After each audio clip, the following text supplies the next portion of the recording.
गौतम दा हमारे साथ मौजूद हैं, गौतम लाहिड़ी हमारे साथ मौजूद हैं। गौतम दा, किस तरह से आप देखते हैं और खास करके एसआईआर के मुद्दे का जिस तरह से जिक्र हो रहा है, 91 लाख वोटर्स का हटाया जाना और उसमें से 27 लाख वोटर्स का विचाराधीन होना और उसमें से कुछ वोटर्स को ही इजाजत दी गई है। ममता बनर्जी ने कहा कि भाई वैध तरीके से मृत मतदाताओं के नाम हटे वो ठीक, लेकिन ये जो 27 लाख विचाराधीन हैं इनको वोटिंग राइट मिलना चाहिए। क्या ये एक मुद्दा है जो कि इस बार चुनावों पर असर डालता हुआ दिखता है? बात सही है, क्योंकि पहली बार देश में एक चुनाव हो रहा है जिसमें वोटर लिस्ट चुनाव आयोग कंप्लीट नहीं कर पाया। दूसरी बात है कि ट्राइब्यूनल से कुछ लोगों को 100 लोगों की 150 लोगों को नाम पहले ट्राइब्यूनल से आया है। ये साबित करता है कि चुनाव आयोग अपना काम में नाकामी दिखाया। लेकिन इसके बावजूद भी जो लोग हैं, सारे लोग वोटर हो सकता है कि नहीं वो अलग बात है, लेकिन जो फैसला होना जरूरी था, ये एक मुद्दा बंगाल में है। ये लोकतांत्रिक अधिकार का एक मामला है, इसके ऊपर वोटिंग कुछ भी हो सकता है। जिसका घर से नाम काटा है और कुछ लोगों को नाम है, वो किस तरह वोट देगा, उसका गुस्सा होगा कि नहीं, ये देखने वाली चीज़ है। दूसरी बात, ममता बनर्जी का 15 साल का एंटी इनकम्बेंसी है, लोगों में नाराजी है, बहुत सारे जो शिकायत है वो शिकायत भी दरकिनार नहीं किया जा सकता है। लेकिन बात है ये दोनों मुद्दे पे जो हो रहा है चुनाव इस बार, क्योंकि ममता का जो एंटी इनकम्बेंसी का चर्चा जो ज़्यादा होना चाहिए था वो कम होके चुनाव की वोटर लिस्ट एसआईआर ये चर्चा ज़्यादा हो रहा है। क्या ये सही है गलत है, सुप्रीम कोर्ट को भी दखल देना पड़ रहा है, कभी ऐसे तो हुआ नहीं है। ये एक अद्भुत स्थिति है।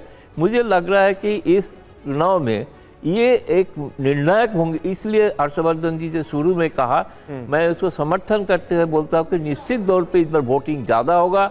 सारे जगह पे, नॉट ओनली बंगाल, आप तमिलनाडु में देखेंगे लोगों के मन में एक शंका पैदा हुआ है, अगर मैं वोट नहीं देता हूँ, इस बार वोट नहीं दिया तो अगला बार मेरा नाम काट जाएगा वोटिंग लिस्ट से। अगर ये नाम काटेंगे क्या हमें सरकारी सुविधा मिलेंगे कि नहीं मिलेंगे, ये बहुत सारे सवाल है। ये सवाल भी तृणमूल कांग्रेस जानबूझ के एंटी इनकम्बेंसी को न्यूट्रलाइज करने के लिए ये इशू ला रहा है, लेकिन एंटी इनकम्बेंसी दरकिनार भी नहीं किया जा सकता है। ये कांटे का टक्कर है, जिसे खास तौर पे आज जहाँ पे चुनाव हो रहा है ये तृणमूल का गढ़ बचाने का लड़ाई है, क्योंकि मुर्शिदाबाद में 22 में 20 सीट जीता था, वहाँ पे सबसे ज़्यादा वोटर नाम काटा है, उसमें मुस्लिम मतदाता ज़्यादा है और महिला भी है जो ममता का वोटर माना जाता है। ये जो वोटिंग जो कट गया है, ये किसका पक्ष में जाएगा, ये मैं कोई फोरकास्ट अभी यहाँ से भविष्यवाणी करना भी मुश्किल है। लेकिन मुझे उम्मीद है कि इसके लोग, बाकी जो लोग वोट सुबह से जो दिखाई दे रहा है मुर्शिदाबाद में जी, निश्चित तौर पे लोग निश्चित एक सिद्धांत लेके आए हैं और वो मतदान कर रहे हैं। ठीक है, मुझे एक बड़ी बात पहले खत्म करूं कि पहली बार हुआ कि चुनाव का पहले एक भी लोगों का निधन नहीं हुआ है। ये एक कामयाबी है निश्चित तौर पे।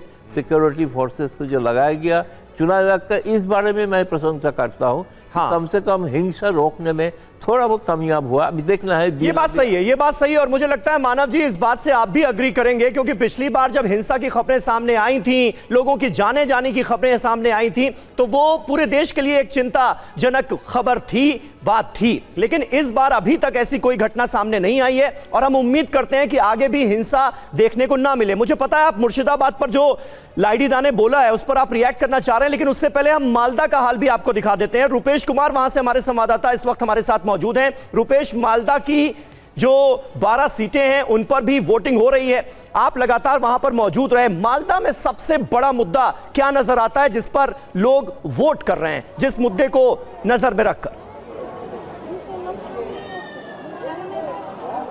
देखिए, बिल्कुल मालदा में मैं मौजूद हूं और मालदा के नागेश्वरपुर में इस वक्त मैं एक मतदान केंद्र पर मौजूद हूं और पूरे मालदा में 12 सीटें हैं। पिछली बार की अगर बात करें तो 8 सीटों पर तृणमूल कांग्रेस का कब्जा, 4 सीटों पर भारतीय जनता पार्टी कामयाबी दर्ज करने में सफल रही थी। लेकिन मुकाबला बहुत ज़बरदस्त है और बहुत दिलचस्प भी है। आम लोगों को देखिए और आम को भी देखिए, और आम देखिए नीचे आम लोग ऊपर आम। मैं आम इसलिए दिखला रहा हूं क्योंकि मालदा की चर्चा आम के लिए, पूरी दुनिया में मालदा की पहचान, मालदा की चर्चा आम के मिठास के लिए होती है, लेकिन इस बार मालदा की चर्चा हुई वो जो सियासी कड़वाहट है उसकी वजह से।